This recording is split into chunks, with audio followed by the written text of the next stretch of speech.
উপবিষ্ট অন্যান্য শিক্ষক এবং বিশিষ্ট অতিথিবৃন্দ এবং সেই সঙ্গে ক্লাবের সমস্ত সদস্য ও অন্যান্য গ্রাম অধিবাসী সবাইকে যথাযোগ্য সম্মান জানাই।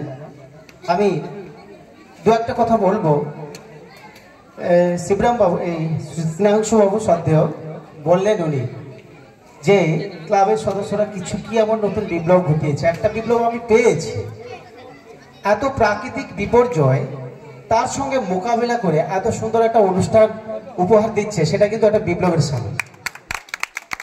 কারণ এই ক্লাবে যারা যুক্ত আছে সমস্ত যুব সম্প্রদায় এবং সেই সময় সবাই কিন্তু ছাত্র, নাম শুনতে খুব ভালো, বিপ্লবী গোষ্ঠী, এবং সঙ্গে সেই সঙ্গে যে উৎসবের নাম রেখেছে ছাত্র যুব আনন্দ উৎসব বা মেলা।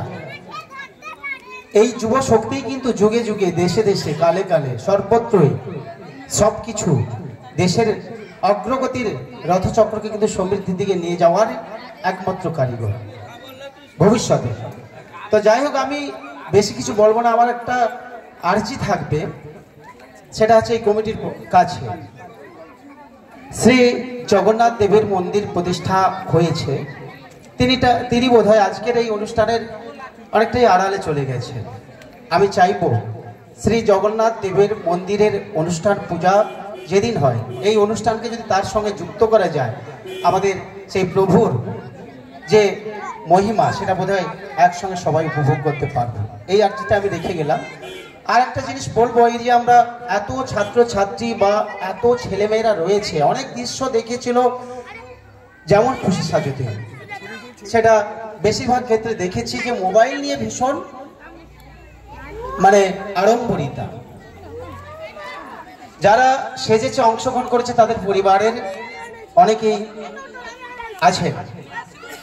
মোবাইল জিনিসটা স্যার বলেছেন একটা আসক্তি, সত্যি কেউ কিছু খারাপ ভাবে নেবেন না।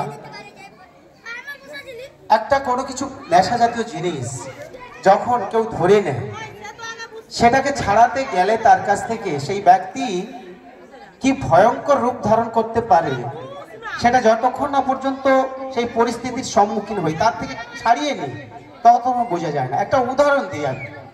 একদিন আমি স্কুলে যাচ্ছি, এক নেশাসক্ত ব্যক্তি এক শ্মশানের নিকট দাঁড়িয়ে উঁকি ঝুঁকি দিয়ে দেখছে। আমি অবাক হয়ে গেছি। সত্য শ্মশানে সপ্তাহ করেছি।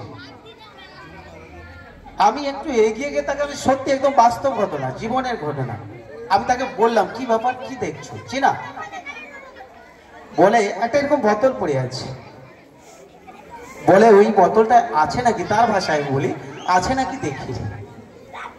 ব্যাপারটা বুঝতে পারছেন কি? এরকম একটা বোতল পড়ে আছে শ্মশানের ধারে, সে বলছে আছে নাকি দেখিনি। আমি কি বোঝাতে চাইছি বলেন তো? আমি এই যে আসক্তি, ড্রাগ আসক্তি, সেটা তাকে কোথায় নিয়ে গেছে। আমরা শ্মশানকে কি ভাবি? শ্মশানের জিনিস কেউ কুড়িয়ে খাই না, দেখি নেই না, অনেক কিছু পড়ে থাকে নেই না, কিন্তু সেই ব্যক্তি এত আসক্তি একটা বোতলের দিকে তাকিয়ে দেখছে, সিপি লাগানো, তাই আছে নাকি দেখে, এইভাবে তার কথা। তাহলে এই মোবাইল আসক্তি এই ছোট ছোট শিশুদের এমন ভাবে নিয়ে যাবে, যেদিন ওর থেকে মোবাইল কেড়ে নিতে চাইবে, ও কিন্তু সেদিন আপনাকে আঘাত করতে ছাড়বে না, সেটা বাবা মা হোক, গুরুজন হোক, যেই হোক না কিন্তু। তো যাই হোক, এক্ষেত্রে ছোট ছোট শিশুদের যতটা বাস্তব খেলার সম্মুখীন করতে পারবেন, তাদের জীবনোন্নয়ন বা মনোন্নয়ন বা অগ্রগতিটা অনেকটাই শারীরিক মানসিক সব দিক থেকে অগ্রগতির দিকে যাবে, এটা বলার অপেক্ষা রাখে না। শিক্ষা, সবাই যে শিক্ষিত হয়ে অনেক চাকরি পাবে এটা তো নয়, অনেকে পাবে, এটা নিশ্চিত চাকরির ক্ষেত্র আছে, সবাই আশা করে পাক, সবাই সে প্রার্থনা করি। কিন্তু এই খেলাধুলার মধ্যে যে শৃঙ্খলা বোধ, নিয়মানুবর্তিতা ইত্যাদিগুলো মানুষের বা শিশুর মনে জন্ম নেয়, সেটা কিন্তু তাকে অনেক কিছু দিতে পারে। অর্থাৎ একটা সুশিক্ষা যদি হয়, চাকরি না পায়, অন্তত বাবা মা সমাজের প্রতি একটা শ্রদ্ধা যে রাখবে, সেটা বলার অপেক্ষা রাখে না। তাই আমি বলি একটা কথা, শিক্ষা সুন্দর হলে সবকিছু সুন্দর হবে, সেটা সামাজিক হোক, নৈতিক হোক, পারিবারিক হোক কিংবা আক্ষরিক। আর সেটা যদি সুস্থ সুন্দর না হয়, আমাদেরকে কিন্তু ভবিষ্যতে একটা কঠিন পরিস্থিতির সম্মুখীন হতে হবে সমস্ত পরিবারের গুণীজন কিংবা সামাজিক মানুষজন কিংবা সবাই। তাই বিভিন্ন গোষ্ঠীকে আবার অনেক আন্তরিক শুভেচ্ছা জানাবো যে এই ধরনের ক্রীড়া সাংস্কৃতিক প্রতিযোগিতামূলক অনুষ্ঠান আগামী দিনে অনেক নতুন ভাবে সাজাক, সামনের দিকে এগিয়ে যাক।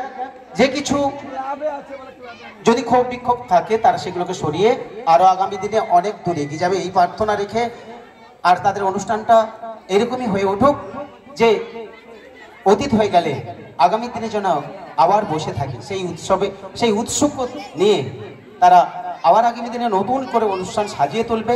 এই ভাবনাটা তারা যেন মাথায় রাখে এবং তাদের প্রতি কৃতজ্ঞতা এবং সেই সঙ্গে সমস্ত অতিথিবৃন্দ সবাইকে শ্রদ্ধা জানিয়ে আমি শেষ করলাম।